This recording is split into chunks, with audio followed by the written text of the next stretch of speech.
नमस्कार, आइए सुनते हैं अहोई अष्टमी की पौराणिक कथा। एक साहूकार था, उसके 7 बेटे 7 बहुएं और एक बेटी थी। सातों बहू और बेटी सब घर को लीपने के लिए मिट्टी लेने जंगल गई तो मिट्टी खोदते समय साहूकार की बेटी के हाथ से स्याऊ का बच्चा मर गया। तब स्याऊ माता क्रोधित होकर बोली कि तूने मेरे बच्चे को मारा है, मैं तेरी कोख बांधूंगी। यह सुनकर साहूकार की बेटी रोने लगी और उसने अपनी सब भाभियों से कहा कि मेरे बदले तुम अपनी कोख बंधवा लो। तो 6 भाभियों ने तो मना कर दिया, परंतु छोटी भाभी ने ननद के बदले अपनी कोख बंधवा ली। इसके बाद छोटी बहू के जब भी बच्चा होता 7 दिन के अंदर मर जाता। कारण जानने के लिए छोटी बहू ने एक दिन पंडित को बुलाकर पूछा कि क्या बात है जो मेरा बच्चा होई साते के दिन मर जाता है। तब उसने कहा कि तू सुरई गाय की सेवा कर। सुरई गाय स्याऊ माता की सहेली है, वह तेरी कोख छोड़ेगी तभी तेरा बच्चा जिएगा। वह सुबह जल्दी उठकर सुरही गाय का काम कर आती।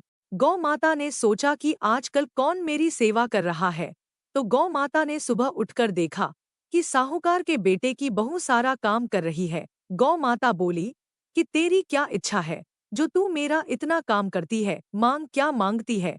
तो साहूकार की बहू बोली मुझे वचन दो। गौ माता ने वचन दिया। तब वह बोली कि स्याऊ माता तुम्हारी सहेली है और स्याऊ माता ने मेरी कोख बांधी है, सो तुम मेरी कोख छुड़वा दो।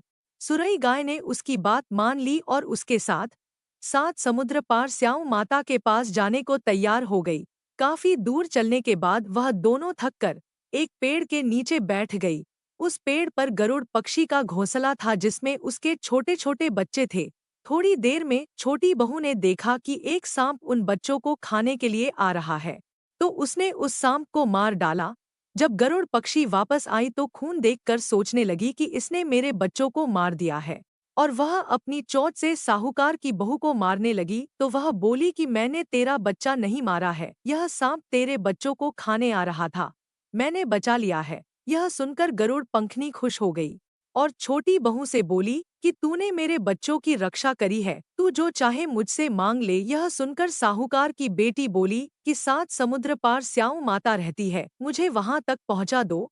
तो गरुड़ पंखनी ने उन्हें अपनी पीठ पर बैठाकर स्याऊ माता के पास पहुंचा दिया। स्याऊ माता सुरई गाय को देखकर बहुत प्रसन्न हुई और बोली, आओ बहन, बहुत दिनों बाद आई। और सुरई गाय से बोली, मेरे तो सर में बहुत जू पड़ गई है, वह निकाल दे। सुरई गाय के कहने पर साहूकार की छोटी बहू ने उसकी सारी जू निकाल दी, जिससे खुश होकर स्याऊ माता ने उसे आशीर्वाद दिया कि तेरे 7 पुत्र और 7 बहुएं हो। तो बहू बोली कि मेरे पास तो एक बेटा भी नहीं है तो 7 कहाँ से होंगे। तब स्याऊ माता बोली कि क्यों नहीं होंगे। तब वह बोली कि पहले वचन दो। स्याऊ माता ने कहा, अगर मैं वचन से फिर जाऊं तो धोबी के घाट कांकरी हो जाऊं। तब साहूकार की बहू ने कहा, माता मेरी कोख तो आपके पास बंधी पड़ी है, यदि आप उसे खोल दे तो मेरे 7 पुत्र और 7 बहुएं हो जाएगी। यह सुनकर स्याऊ माता बोली कि तूने तो मुझे वचन में बांधकर ठग लिया, लेकिन जा तू घर जाकर अहोई माता का व्रत कर, उद्यापन कर, तेरे 7 पुत्र और 7 बहुएं होगी। छोटी बहू वापस अपने घर आई तो देखती है कि उसके 7 बेटे और 7 बहुएं घर में बैठे हैं। यह देखकर छोटी बहू बहुत प्रसन्न हुई। अहोई अष्टमी का दिन आया तो साहूकार की छोटी बहू ने 7 होई मांडी, 7 कड़ाई करी। उधर उसकी जेठानियां कहने लगी, जल्दी सब पूजा पाठ कर लो, अभी छोटी बहू का रोना धोना शुरू हो जाएगा। पूजा के बाद भी जब छोटी बहू की कोई आवाज नहीं आई तो उन्होंने जानकारी लेने के लिए अपने बच्चों को भेजा। बच्चों ने वापस आकर अपनी माँ को बताया कि वहाँ तो होई अष्टमी के उद्यापन का कार्यक्रम चल रहा है।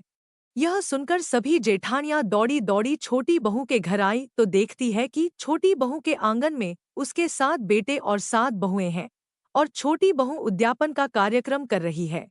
यह देखकर जेठानियां छोटी बहू से पूछने लगी तो वह बोली, मुझ पर अहोई माता की कृपा हुई है। अहोई माता जैसे साहूकार की छोटी बहू की कोख बांधी वैसे किसी की मत बांधना, और जैसे उसको 7 पुत्र दिए, उन्हें लंबी आयु दी, वैसे सबको देना।